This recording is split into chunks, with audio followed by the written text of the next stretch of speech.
Bom dia a todos.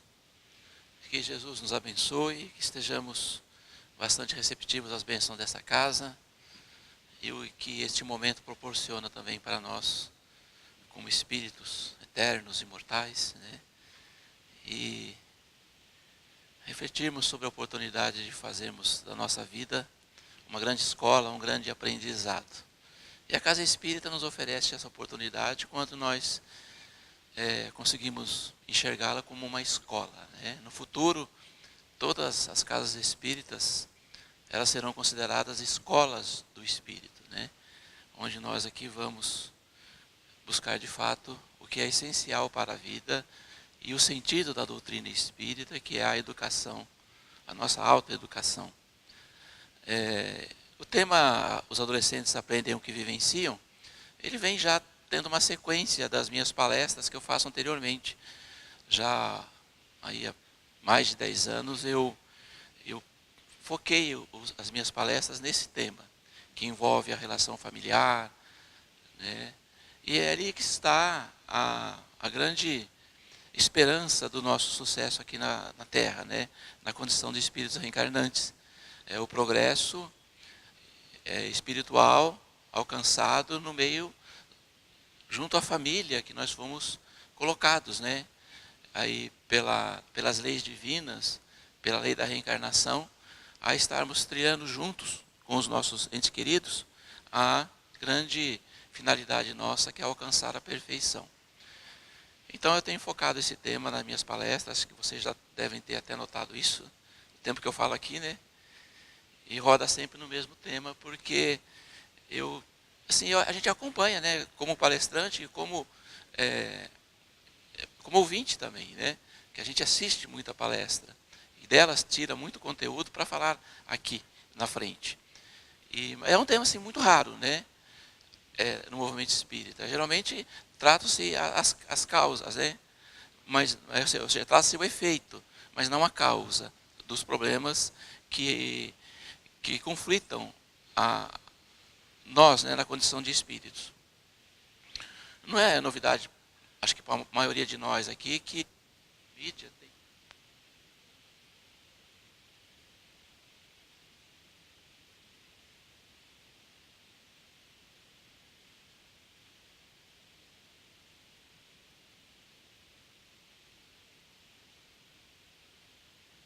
Está funcionando aqui?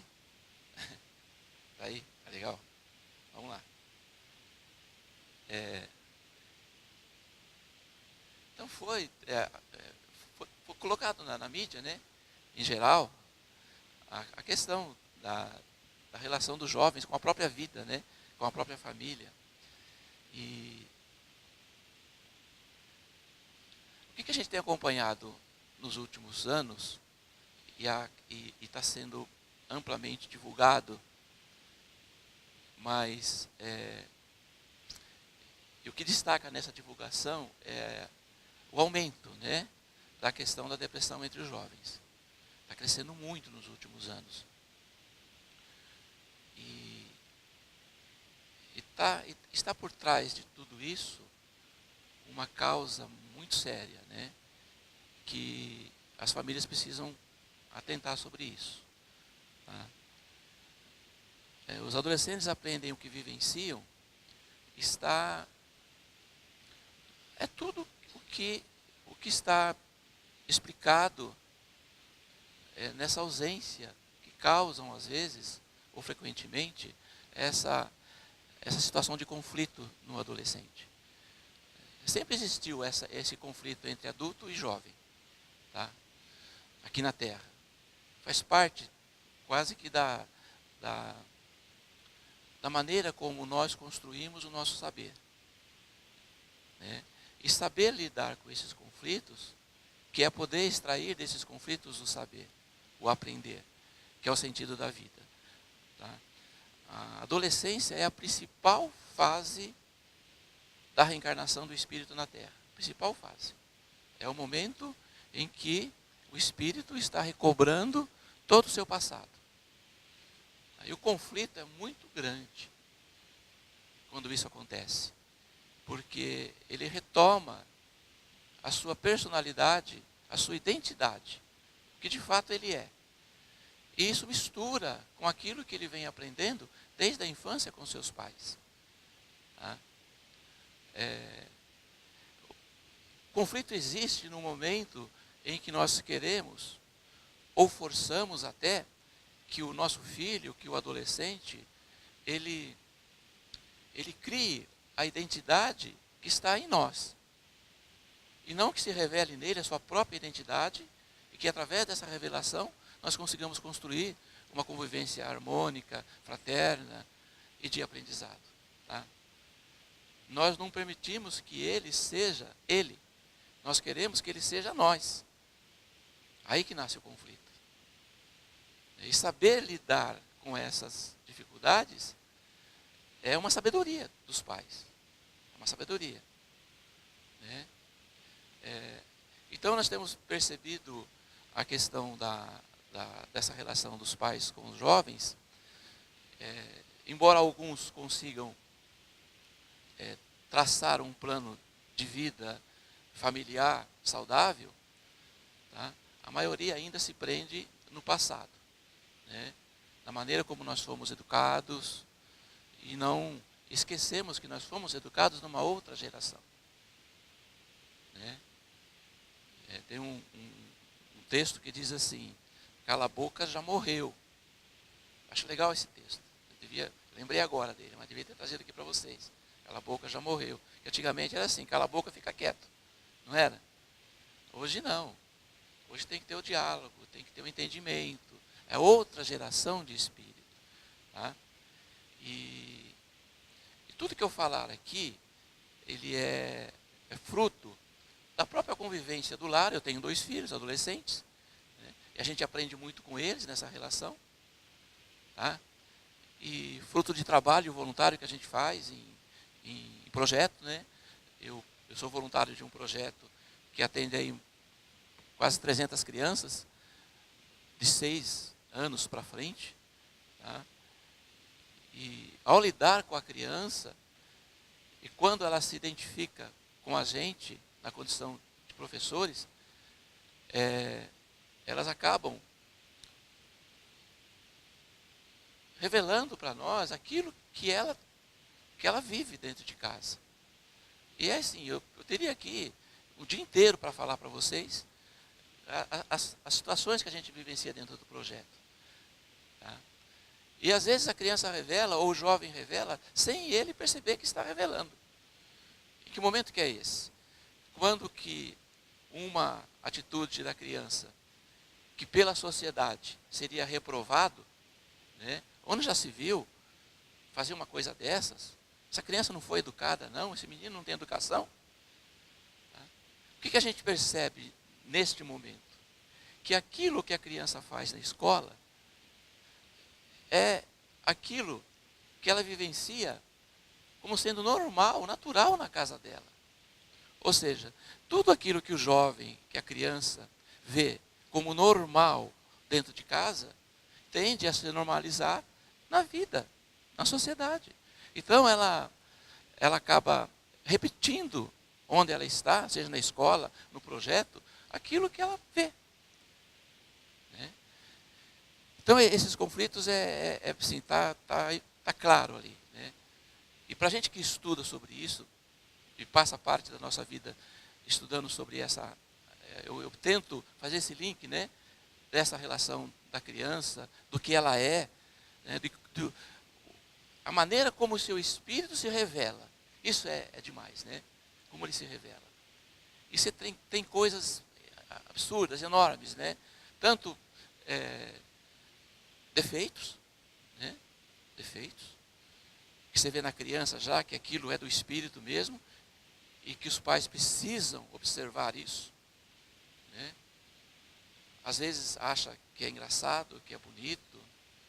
Né? Já vi pais se vangloriar porque o filho disse um palavrão. Olha, nessa idade já então, vocês entendem essa situação, né? Tem um livro que eu vou mostrar para vocês depois que chama isso, né? Pequenos Descuidos, Grandes Problemas, do Américo Canhoto. E revela virtudes também. virtudes, qualidades que os pais não têm. Não têm. É nítido, os pais não têm. Assim, é evidente que a criança nasceu numa condição pobre, difícil, né? Às vezes tem que fazer vaquinha na turma para comprar um mantimento, porque não tem a comida do dia. E você vê aquela criança com uma grandeza espiritual muito maior do que os pais. E os pais não percebem que tem um anjo dentro de casa. Né? Você vê essa relação, como a espiritualidade, a reencarnação, ela tira isso, né? Ela tira essa hierarquia, né? Eu sou o pai, eu sou a mãe, e você é o filho, você tem que obedecer. Às vezes é o contrário. Às vezes é o pai que tem que obedecer o filho. Né? Quantas vezes já não vi essa situação a menina, a criança chega para mim e fala, vó, só tem um tempinho para mim, de 6 anos, 8 anos, preciso falar com você. E começa a relatar a situação. Né? Então, esse livro vai tratar sobre isso, a palestra vai tratar sobre isso. Eu já usei 15 minutos do meu tempo e ainda não deu início ainda ao que eu vou falar, mas eu vou respeitar o tempo, quando der a hora certinho, eu vou terminar. Mas a questão da baleia azul que está aí, né? Você viu, né? É assustador. Às vezes brincam com essa situação. Tá? Não vamos aqui fazer juízo de valor. Somos que cada um entende sobre isso. Mas muitas pessoas que expressam sua opinião não entendem ao se expressar. Tá?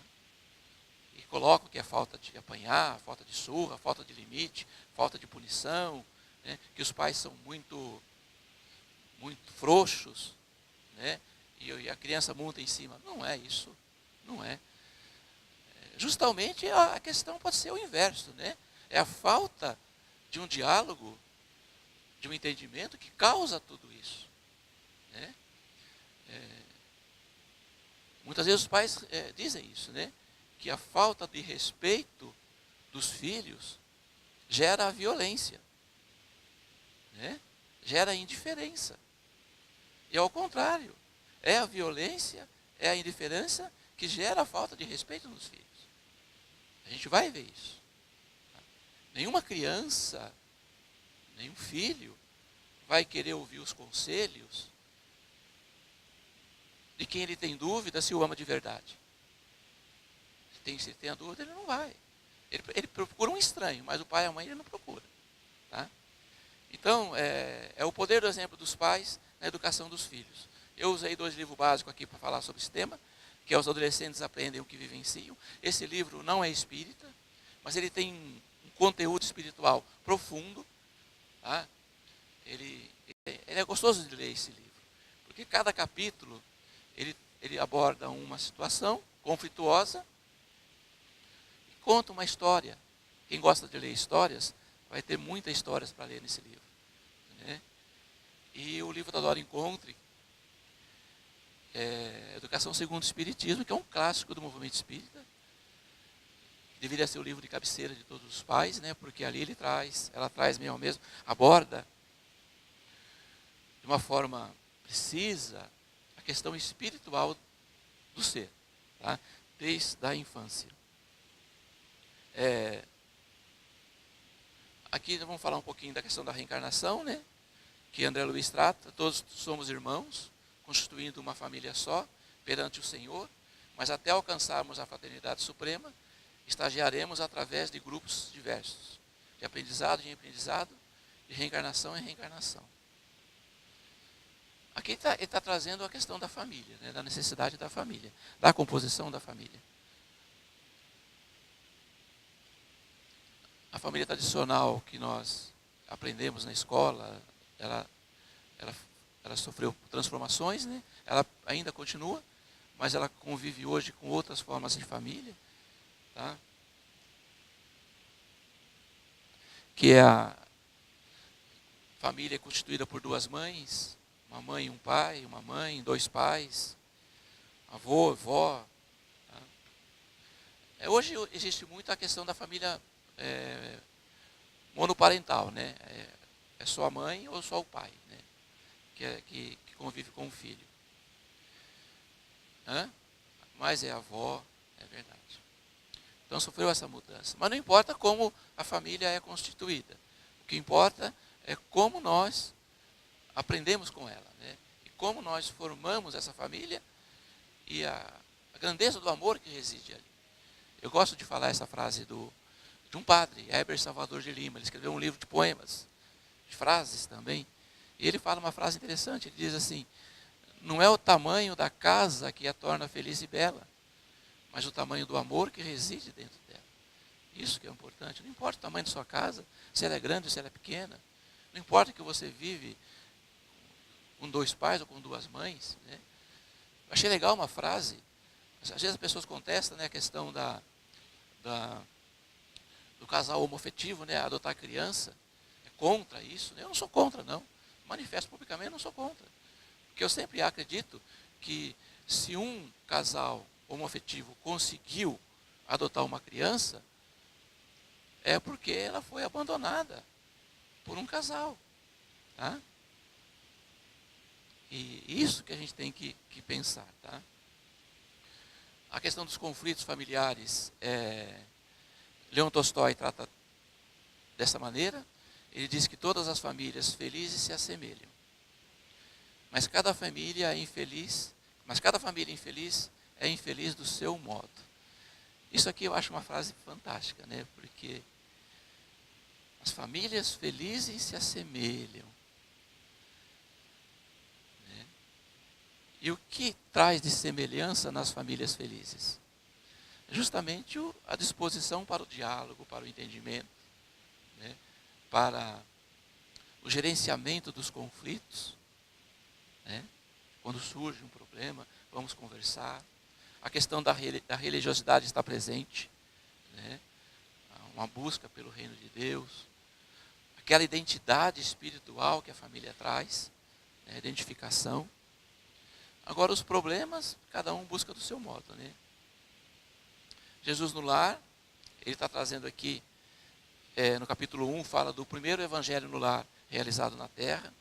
E ele fala que o berço doméstico é a primeira escola e o primeiro templo da alma. Ou seja, antes de irmos para a casa espírita, né, nós já nascemos no templo doméstico. A casa do homem é a legítima exportadora de caracteres para a vida comum. E às vezes a gente repara isso, né?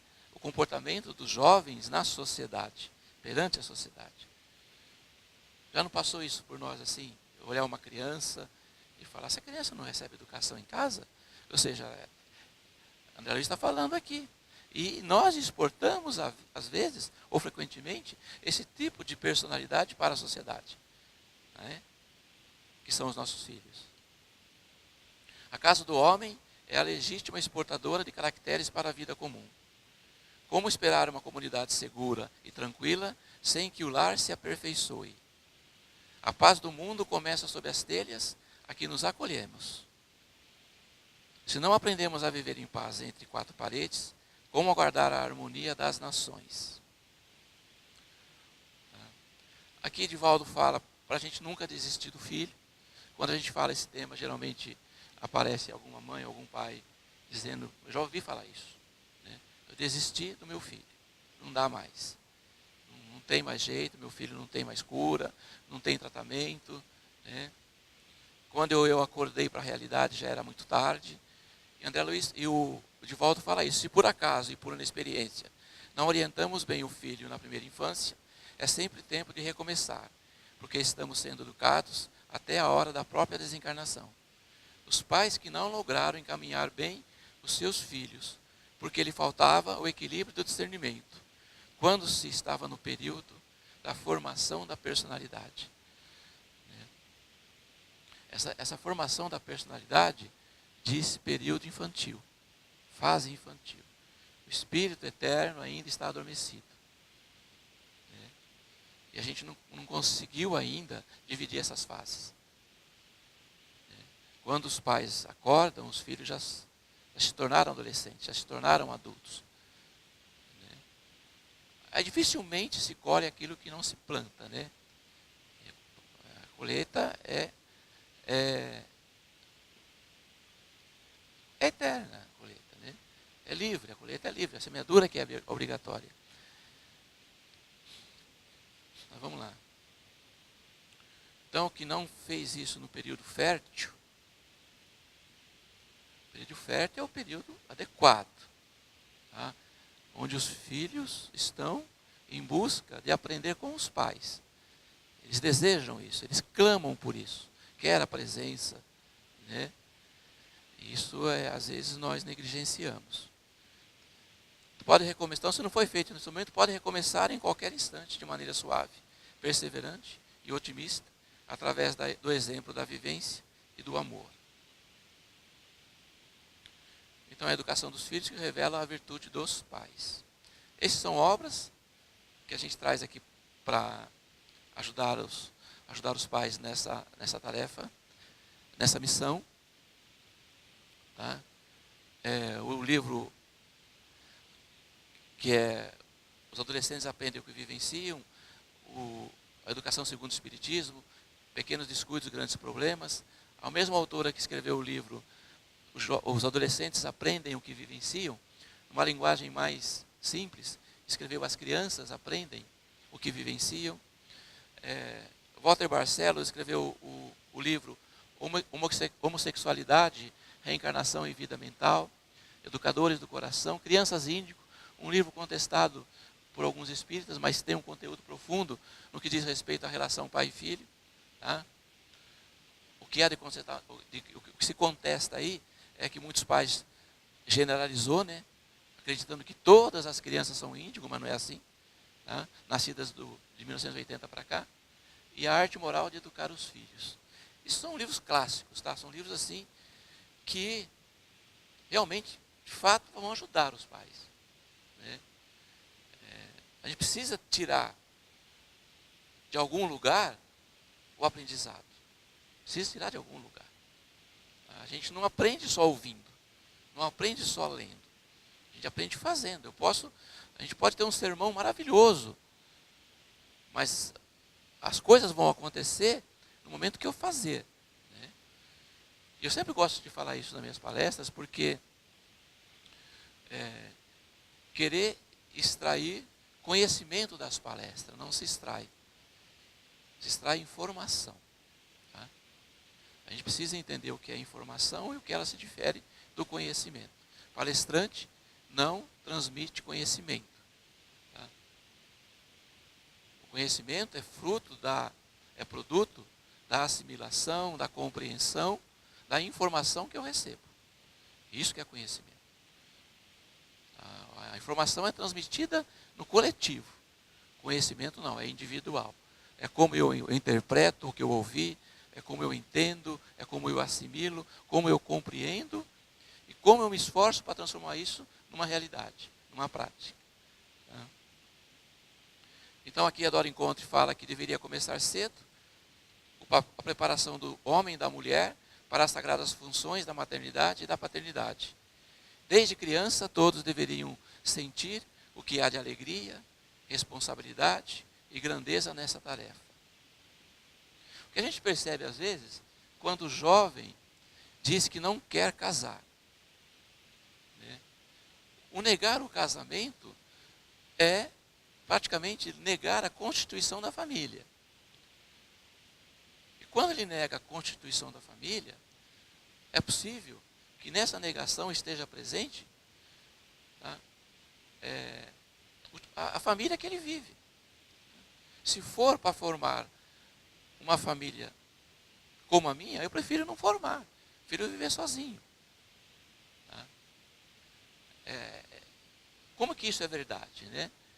No nosso projeto, por exemplo, quando a criança não quer ir embora para casa. E a gente já teve essa experiência. Chegou a hora de ir embora, ela não quer.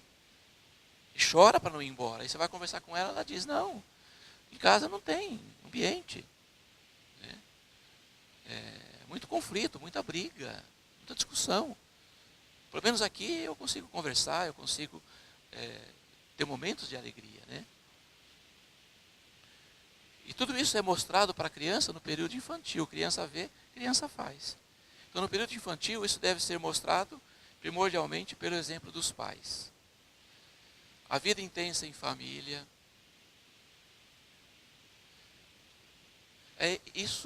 Viver intensamente em família é muito maior do que aquilo que está escrito, né? Porque essa intensidade, cada um de nós aqui dá o seu tamanho, né? O que é viver intensamente em família? E quando a gente deseja isso, a nossa imaginação, ela viaja para o infinito, a gente vai embora, né? E às vezes a pessoa se diz satisfeita quando viver intensamente em família, é conviver ali alguns minutos só com os filhos, né?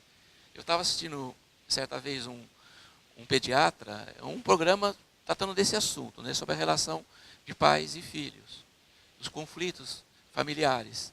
E levaram um pediatra para tratar dessa situação, para dar ali a sua abordagem, né, e o seu parecer. E ele falou umas coisas que me chamou a atenção, né, dos casos que comparecem na clínica, né. Bom, ele citou o quê? Pais que precisam levar a babá, porque eles não conhecem o hábito dos filhos. Não conhecem, não sabem. Tá? Casos em que tem. Então a gente entra aí para você ver como que está ali, ó, o pavor, né, de lidar com a criança. O pavor de lidar com a criança. Tanto do pai quanto da mãe. Divaldo já falou isso, né? Que tem mães, tem pais que dobram a jornada de trabalho só para não ter que cuidar do filho. Então ele citou alguns casos que ele relatou de o salário que a mulher ganha é o salário para pagar a cuidadora do filho. Ela empata. Então ela tem mais prazer no trabalho do que prazer em estar presente. Mas esse médico relatou alguns casos que eu achei interessante. Tá? Então, famílias, pais, né, que têm a babá. Mas eles têm tanto medo que a babá venha a faltar, ficar doente, com dengue, com gripe, que eles têm a suplente da babá. Suplente da babá.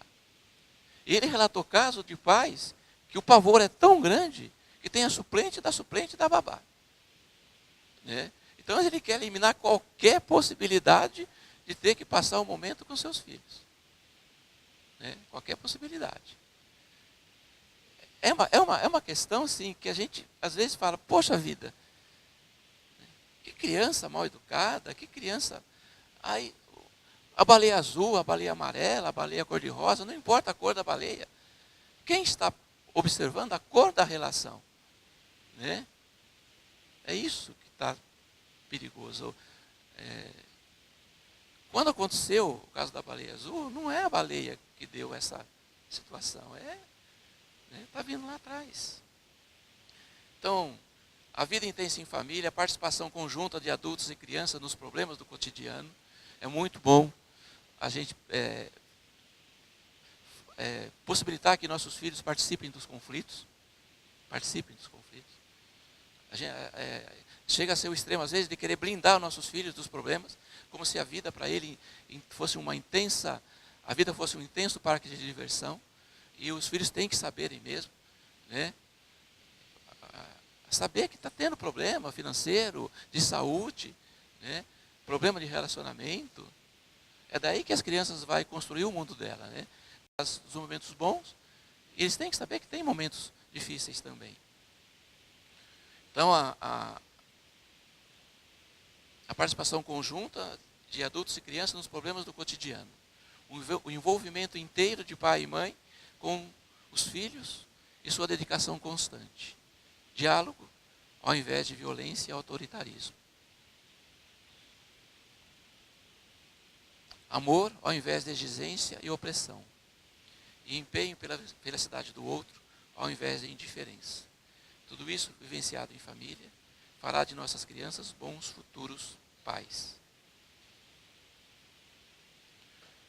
As profissões do futuro, né, que entra agora na adolescência, é a preocupação nossa. Tem várias maneiras de observar isso. Kardec diz que aquele que seria um artesão feliz forçado pelos pais, torna-se um médico, um engenheiro frustrado, né?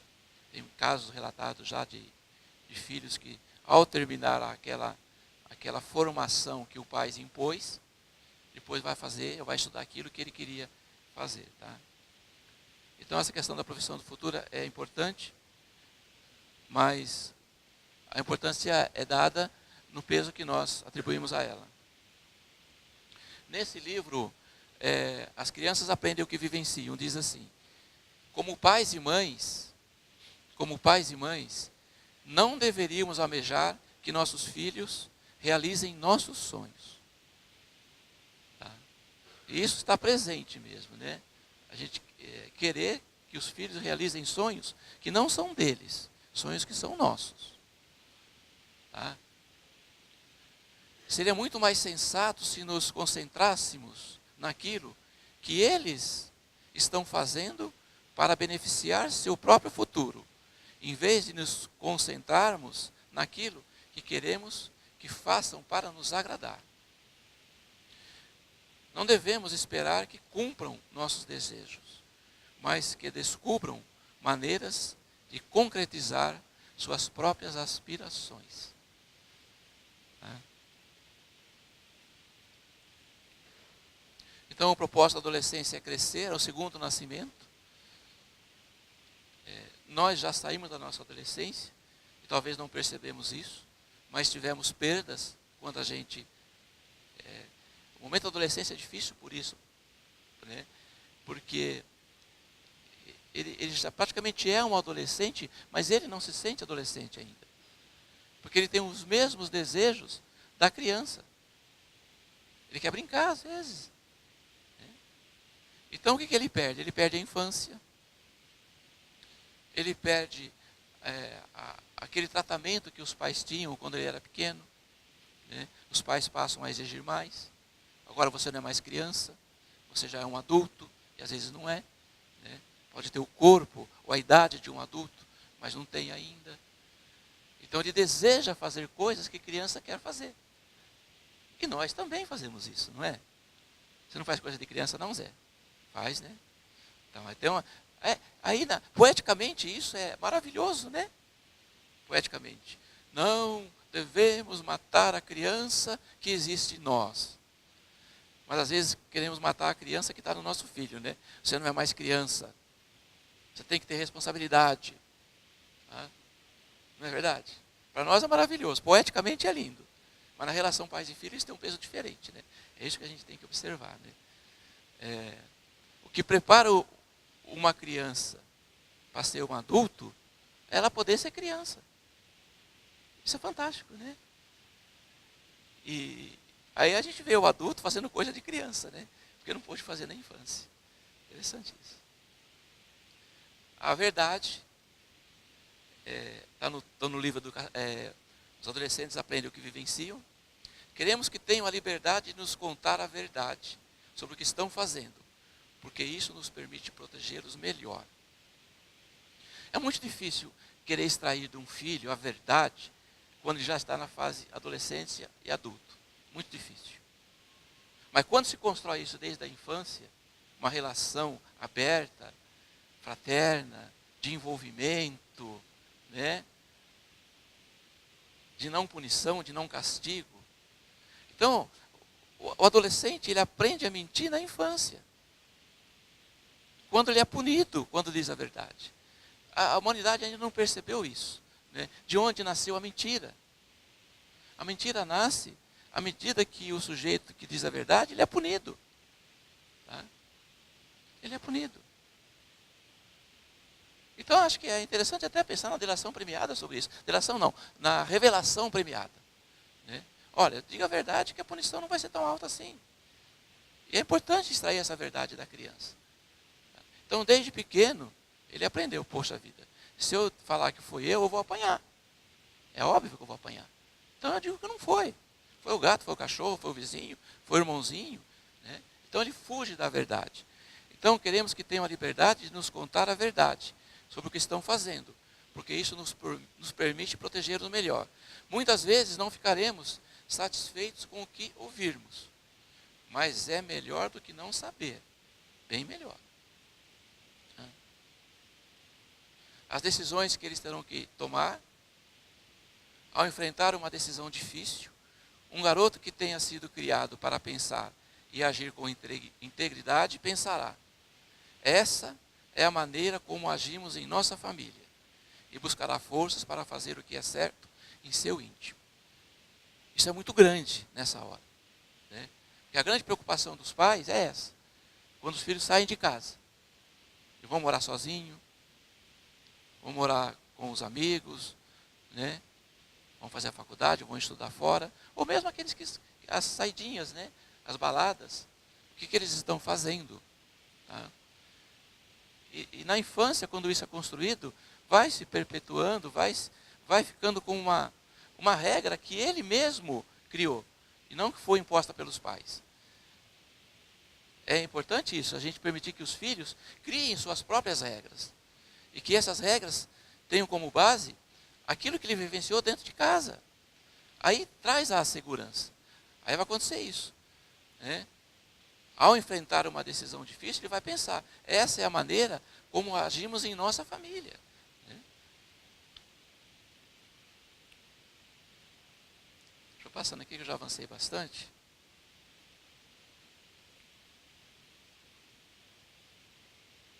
Isso Augusto Cury disse, achei fantástico numa palestra que eu assisti dele. Escapou assim no meio da palestra, ele falou, mas eu anotei. As palavras que os pais jamais deveriam dizer a seus filhos são ditas nos primeiros 30 segundos de frustração. A gente tem que ter muita sabedoria para saber o que vai dizer nesse momento. Nesse momento. Tá?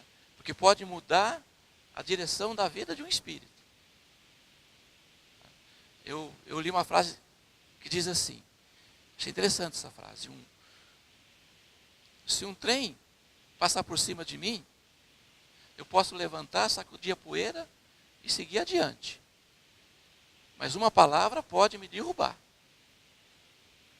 É isso que a gente tem que tomar. Às vezes, em 30 segundos, o pai ou a mãe diz coisa para o filho que vão se arrepender para sempre. Vão se arrepender aí durante muito tempo, né? Então a gente tem que tomar muito cuidado nessa hora, de controlar essas emoções. Quando eu mostrei os livros agora há pouco, é importante relatar que então os pais procuram a gente no projeto, né, para tratar dessa relação dele com seus filhos. Os pais procuram. E a forma da gente orientar é tentando estimulá-los a eles buscarem o conhecimento que está aí presente, né? Mas assim, chega a constranger a gente dizer isso, né? Mas eles não querem. Eles querem que dê na mão já o resultado pronto, né? Então, quando você indica: olha, o teu filho, leia esse livro aqui, que é importante. Sei lá, dá a impressão que quando a gente indica um livro para um pai ou para uma mãe, a gente está encaminhando eles para o purgatório, sabe? Para a morte. E eles recebem essa informação com uma negatividade tão grande, né? E negam de uma tal forma, né, que não tem tempo para nada. Não tenho tempo. Não, eu não consigo ler, eu não gosto de ler, odeio leitura, né? Mas precisa, né? Você precisa ser detentor da informação para a hora que você ter que tomar a decisão e saber tomá-la. Tá? Nas reuniões que nós organizamos, eles não comparecem. Tá? E quando o tema é tratar assunto da família, os jovens se interessam mais pelos pais. Talvez eles estejam inconscientemente na busca de encontrar informações para que eles construam uma família melhor da que eles vivam. Quando a gente fala isso, jamais eu estaria aqui sendo extremado, né? Porque existem pais que têm a consciência disso, tá? Que faz parte da exceção. Da exceção. Pais que realmente estão preocupados. Mas na regra geral, não. Tá? E o que a gente fala, isso não é teoria não, é prática.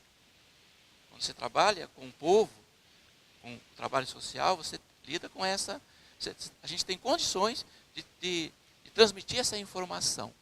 Porque não é teoria, é prática. O que a gente vivencia. Tá? Aqui, regras e limites, tem uma teoria por trás disso. Precisamos impor limites. Os pais não impõem limites. Isso tem que ser muito trabalhado. Tá? Que não vai dar para falar aqui, porque daria para fazer uma palestra ou até um seminário só sobre limites, sobre regras. Tá? O ideal não seria impor limites, porque tudo que é imposto, a gente rejeita, né? A palavra imposto já é assim. Você gosta de pagar imposto, Zé? É difícil, né? Então, tudo que é imposto, a gente recebe com uma certa assim, um certo descontrole emocional, tá? Tudo que é imposto. Então, o ideal não seria impor limites, mas despertar na criança que ela autonomamente consiga colocar ali os seus próprios limites. Porque quando eles estão do nosso lado, junto de nós, é muito fácil dizer, vá até aquela porta e não atravesse aquele portal. Aí ele vai, olha para trás e vê. Se a gente está aqui olhando, ele não vai atravessar. Né? Mas quando não estivermos perto? Quando os limites terão que partir daquilo que eles são, da identidade que eles construíram, autonomamente. Então, assim, antes de impor limites, nós precisamos entender o que é limite. A própria vida nos limita. Tá? Nós temos limite de altura, limites, a gente consegue ficar um determinado tempo debaixo da água, a respiração, a altura, tudo nos limita. A própria vida nos limita. Mas nós precisamos descobrir onde eles estão. Tá? Para a gente poder construir isso de uma forma segura. Os adolescentes aprendem com nossas atitudes e não com os nossos sermões. Quando os filhos obedecem às normas familiares, é mais provável que respeite as regras da comunidade. E só para encerrar, vou falar sobre o amor, que o tempo já avançou. O amor é a essência, né, de tudo, é o sentido da vida, mas ainda o trazemos mais no campo da teoria, né? Poeticamente é maravilhoso falar do amor, mas nós precisamos usar o amor na hora do conflito, na hora da dificuldade. É muito fácil vivenciar o amor dentro do amor. Não é assim? Não é legal? Falar de amor aqui, né? Todo mundo está me ouvindo, é uma coisa bonita, né? Mas se tivesse todo mundo discutindo aqui, e alguém tinha que chegar e dar um basta e falar, gente, o caminho não é esse. Então o amor é para ser vivenciado no amor e fora do amor também. Tá? Então no campo da teoria, ele é maravilhoso, mas na hora de administrar os conflitos, é que ele precisa estar presente. Né? Então aqui eu vou avançar esse tempo, porque é realmente quando os pais acreditam que a violência vai resolver o problema, bater, né? Aí entra a baleia azul, falta de limite, aí colocaram o chinelo azul, e assim por diante. Tá? Coelho Neto fala que a educação pelo medo deforma a alma. Nós trazemos a alma deformada pelo medo. Medo de errar, medo de ser punido pelas leis divinas. A própria lei divina, ela considera nossas limitações, né? E nos dá a liberdade de agir. E quanto mais eu ter a consciência de que o erro é um processo de aprendizado, eu vou conseguir acertar mais, né? Então o medo de errar gera o não aprendizado, tá? O não aprendizado. A gente não aprende frequentemente porque tem medo de fazer errado e de ser punido. Tá? A palmada deseduca. Então, vamos supor que tem aqui na plateia pessoas que são adeptos da palmada. Não, tem que apanhar, tem que pôr limites, né? Vai achar na internet documentos, matérias sobre isso. Tá? Mas tem um trabalho na Europa, 11 países já aboliram a palmada como maneira de educar. E sim, é uma maneira coercitiva, né? Você age por coerção. Gandhi disse, enquanto o domínio gerado pela força necessita de armas para se manter, o domínio gerado pelo amor dispensa o uso da força. Gandhi foi o adepto da não violência, né? Da não violência. Leon Tolstói escreveu um livro sobre isso, tá? O Reino de Deus está dentro de vós. Fantástico esse livro. Inclusive foi o livro que mudou a vida de Gandhi. Gandhi tornou-se Gandhi por conta desse livro. Inclusive ele escreve para Leon Tolstói, agradecendo o livro que mudou a vida dele. Tá? E esse livro trata desse tema. Tá? A resolução dos conflitos pela não violência. Pela não violência. Esse livro fala, não haverá paz na humanidade enquanto os conflitos estiverem sendo administrados pela violência, né? Pela lei da força. Tá? Então, repetindo a frase, enquanto o domínio gerado pela força necessita de armas para se manter, o domínio gerado pelo amor dispensa o uso da força. Aí você vai dizer assim, você não conhece tal pessoa. Ele não entende a linguagem do amor. Não entende. Eu já tentei falar com ele, mas ele não entende. Tá? A única maneira que eu encontrei foi na surra, foi no castigo. Só assim que ele aprende, não aprende. Tá? O medo vai deformar o aprendizado. Só que chega numa situação que nessa relação pai e filho, o pai ou a mãe não sabe o que fazer, não tem o que fazer mais. A única coisa é bater. Tá? A partir do momento que eu não consigo conversar com meu filho ou com a minha filha, só me resta a punição, o castigo. Tá? Por isso que não dá para tirar algo de bom de onde não foi plantado, de onde não foi semeado, de onde não foi cultivado. Tá? O próprio Gandhi diz outra frase histórica, né, e fantástica sobre isso. A relação quando eu atribuo uma pessoa ser incapaz de entender o amor que eu tenho por ela. Chega nesse ponto, vocês estão entendendo? Não, ele não entende a minha linguagem. Ela não entende. Essa criança é um espírito muito endurecido. Aí em outra encarnação, eu devo ter feito muito mal para ela. Só pode ser isso. Porque não explica essa relação conflituosa que é hoje. Então já está explicado então. Se lá no passado faltou o amor tem que estar presente agora. Tá? Então nessa questão, quando nós julgamos que o nosso filho não entende a nossa linguagem de amor, Gandhi mais uma vez fala sobre isso. Ele diz assim, não existe um coração, uma alma, um espírito tão endurecido, tão rebelde, que não se entregue, que não ceda pela força do amor. Se ele não se entregar, não é porque o espírito, a alma, seja tão endurecida assim, mas porque o amor não foi suficientemente forte para promover essa mudança. Então, às vezes nós precisamos medir não a intensidade da violência ou da maldade ou da ignorância do filho, mas a intensidade do nosso amor por ele. É aí que se consegue, tá, trabalhar esse progresso. Tá?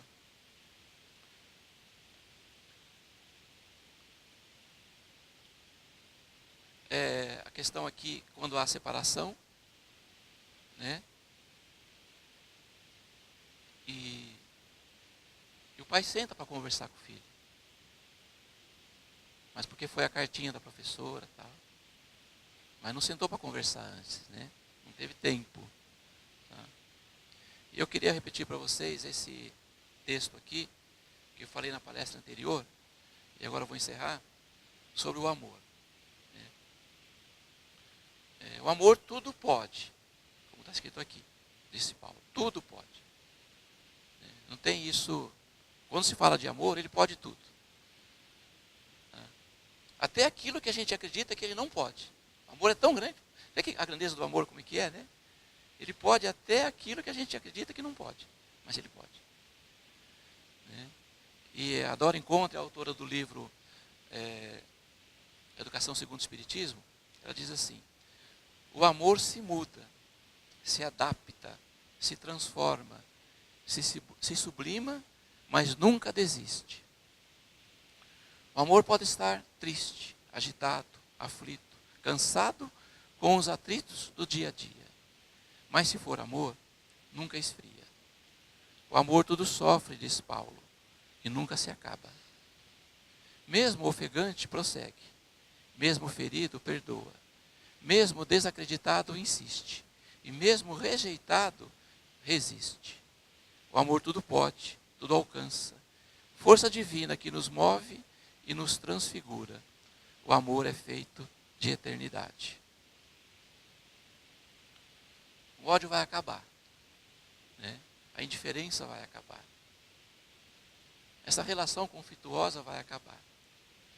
E só vai restar nessa relação a quantidade de amor que a gente conseguiu plantar. É aí que fica. Aí fica para quanto tempo? Quanto tempo dura isso? A eternidade. Aí a gente vai reencontrar no plano espiritual aqueles seres que não reencarnaram aqui na Terra, nessa atual existência nossa. Foi construído um amor que foi trabalhado nos momentos difíceis, foi vencido.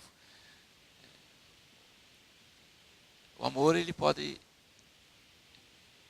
geralmente ele renasce de uma transformação, do conflito. Ali ele nasce, está ali, está presente ali. A gente precisa pensar nisso. E vamos assim, quando a gente ouvir essas notícias de que as crianças precisam ser punidas, ser castigadas, vamos, antes de colocar qualquer coisa sobre o nosso pensamento sobre isso, vamos buscar se ele está de acordo com a lei de amor. Tudo aquilo que gera violência não está de acordo com a lei de amor. Lei de amor, lei de justiça, lei de caridade. Que Jesus nos abençoe e que possamos fazer parte dessa construção desse mundo melhor. Que assim seja.